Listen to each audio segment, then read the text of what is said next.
त्याच चवीला कंटाळलेल्या खवय्यांसाठी उत्कृष्ट चवीची दररोज मेजवानी आपल्या सर्वांच्या आवडत्या सिंधुदुर्ग किनारा हॉटेलमध्ये।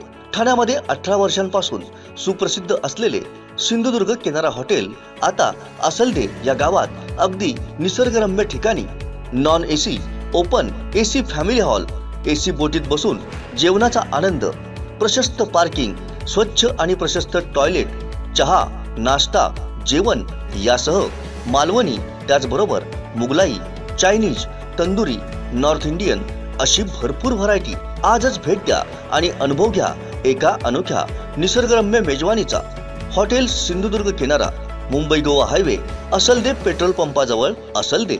मुख्यमंत्री एकनाथ शिंदे आणि मंत्री दीपक केसरकर यांच्या मार्गदर्शनाखाली सिंधुदुर्ग जिल्ह्यातील संघटना एकत्र आणण्यासाठी आमचा प्रयत्न असणार आहे। या जिल्ह्यात शिवसेना पक्ष एक नंबरचा पक्ष करण्यासाठी प्रयत्नशील राहणार आहे, असं मत रत्नागिरी सिंधुदुर्ग लोकसभा संपर्क प्रमुख रवींद्र फाटक यांनी व्यक्त केलंय। पाहूया।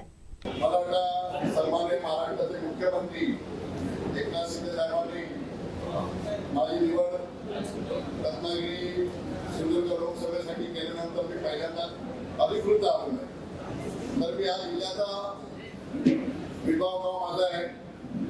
माझ्याबद्दल माहिती आपल्याला काही सांगायची गरजच नाहीये, पण त्या माध्यमातून मला ही संधी शिंदे साहेबांच्या माध्यमातून, केसरकर साहेबांच्या माध्यमातून मिळाली।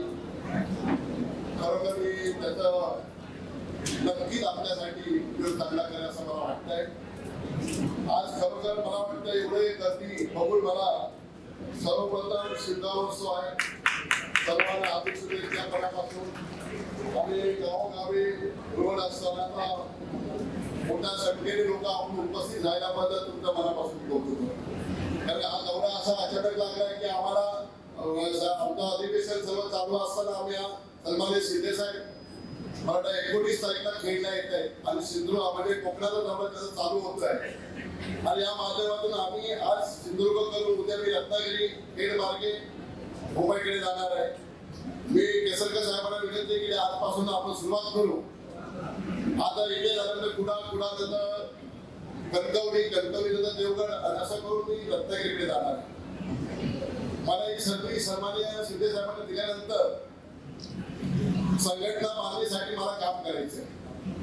मी मगाशी जिल्हा प्रमुख रवी यांना भेटलो आणि त्यांना सांगितलं की आज जरी माझा जिल्ह्याच्या वतीने मेळावा असला तरी प्रत्येक तालुक्यामध्ये आपल्या विभागामध्ये येणार आहे आणि संघटनेच्या माध्यमातून मी संघटना बांधण्याचा प्रयत्न आपण सगळ्यांनी करायचा आहे। आणि ह्या करण्यासाठी आपण येणारी जिल्हा परिषद असेल, पंचायत समिती असेल, नगर परिषद असेल, या सर्व निवडणुका समोर तोंडासमोर आणल्या आहेत आणि या माध्यमातून आपण आपल्याला एकत्र आपली संघटना सन्माननीय मुख्यमंत्री शिंदे साहेबांच्या मार्गदर्शनाखाली, केसरकर साहेबांच्या मार्गदर्शनाखाली आपल्याला या तालुक्यात या जिल्ह्यामध्ये एक नंबर आणायचे असेल तर आपल्याला सर्वांना एकत्र यायला लागेल। या माध्यमातून आपण तालुका वाईज आपले सर्व पदाधिकारी नेमणुका होणं, त्याचबरोबर महिला वर्ग, युवा सेना सर्व पदाधिकाऱ्यांना एकत्र घेऊन त्यांचं मार्गदर्शन करून त्यांची माहिती घेणं आणि त्या माध्यमातून आपण सर्व ही माहिती मुख्यमंत्र्यांना देणार आहे। आणि या संघटनेच्या माध्यमातून या जिल्ह्यामध्ये सन्माननीय शिंदे साहेबांच्या नेतृत्वाखाली, सन्माननीय केसरकर साहेबांच्या नेतृत्वाखाली आपल्याला या जिल्हा शिवसेना एक नंबर आणण्याचा प्रयत्न आपण करायचा। मला आपल्याला सर्वांचा आशीर्वाद मागणार।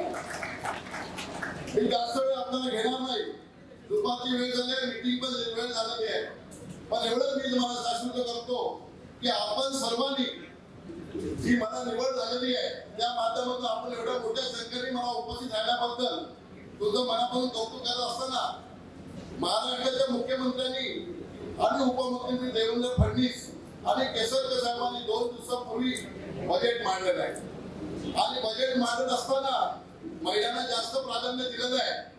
ते केसरकर साहेब आपल्या भाषणातून सांगतीलच, पण सन्माननीय मुख्यमंत्र्यांबद्दल सांगायचं झालं, सन्माननीय मुख्यमंत्री आणि मी दोघे पण नगरसेवक एकत्र झालो आम्ही आणि बाजूबाजूला आमच्या दोघांचा वार्ड आहे आणि नगरसेवकापासून मी त्यांचं काम आणि मी त्यांचं काम बघतोय। शिंदे साहेब दिवसातून 20 तास काम करत असतात आणि तुमच्यासारख्या कार्यकर्त्यातून ते मुख्यमंत्री झालेले आहेत। म्हणजे ग्रास लेवलच्या कार्यकर्त्याचं काम कसं असावं हे त्यांच्या माध्यमातून आपण सर्वांनी येतो कारण मी स्वतःहून त्यांचं काम जवळून बघतोय. 25 वर्ष मी आणि सोबत एकत्र काम करतोय. नगरपालिकेतले सभागृह नेते होते, मी स्टँडिंग कमिटी चेअरमन होतो आणि आम्ही नगरसेवक म्हणून दोघे 20 वर्ष एकत्र काम केलेलं आहे. आणि नशिबाने आज ते माझ्या आजूबाजूलाच आम्ही राहतोय. अद्याप मंत्रिमंडळामध्ये सन्माननीय आमचे नेते केसरकर साहेब आहेत आणि केसरकर साहेब आणि आम्ही बरेच दिवस एकत्र काम करतोच आहे. पण ही संधी सन्माननीय मला शिंदे साहेबांनी, सन्माननीय केसरकर साहेब असतील, रत्नागिरीचे उदय सामंत असतील, यांनी सांगितलं रवी फाटक यांनी काम करावं सिंधुदुर्ग लोकसभेचं आणि त्या माध्यमातून ही जबाबदारी मला दिल्यामुळे मी आज तुमच्या समोर आलो आहे. आणि खरोखर मला वाटतंय या लोकसभेसाठी, या जिल्ह्यासाठी सन्माननीय महाराष्ट्राच्या मुख्यमंत्र्यांच्या माध्यमातून या जिल्ह्यामध्ये केसरकर साहेबांच्या माध्यमातून आपण या जिल्ह्याला चांगला जास्तीत जास्त निधी आणण्याचा प्रयत्न, जास्तीत जास्त चांगली कामं करण्याचा प्रयत्न आपण करू. त्याचबरोबर सन्माननीय महाराष्ट्राचे मुख्यमंत्री 19 तारखेला खेळता येतच आहे. त्याच्यानंतर पुढची मीटिंग डेट आपण सिंधुदुर्गामध्ये घेऊ असं माझी विनंती आहे. सन्माननीय केसरकर साहेबांना पण मी विनंती करतोय, सन्माननीय मुख्यमंत्री साहेबांना आपण करू. दुसरा मेळावा हा सिंधुदुर्गामध्ये असेल असं मला वाटतंय.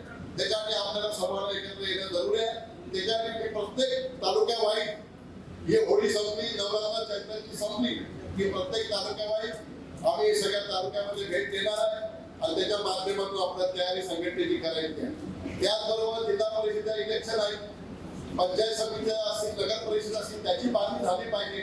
या माध्यमातून आपले उमेदवार या माध्यमातून तयारी करण्यासाठी सन्माननीय महाराष्ट्राचे मुख्यमंत्री आणि सन्माननीय केसरकर साहेबांच्या माध्यमातून तयारी करून आपल्याला भविष्यात जिल्हा परिषदेवरती शिवसेनेची सत्ता आली पाहिजे या माध्यमातून आपण काम करू. एवढंच बोलतो, इथेच थांबतो.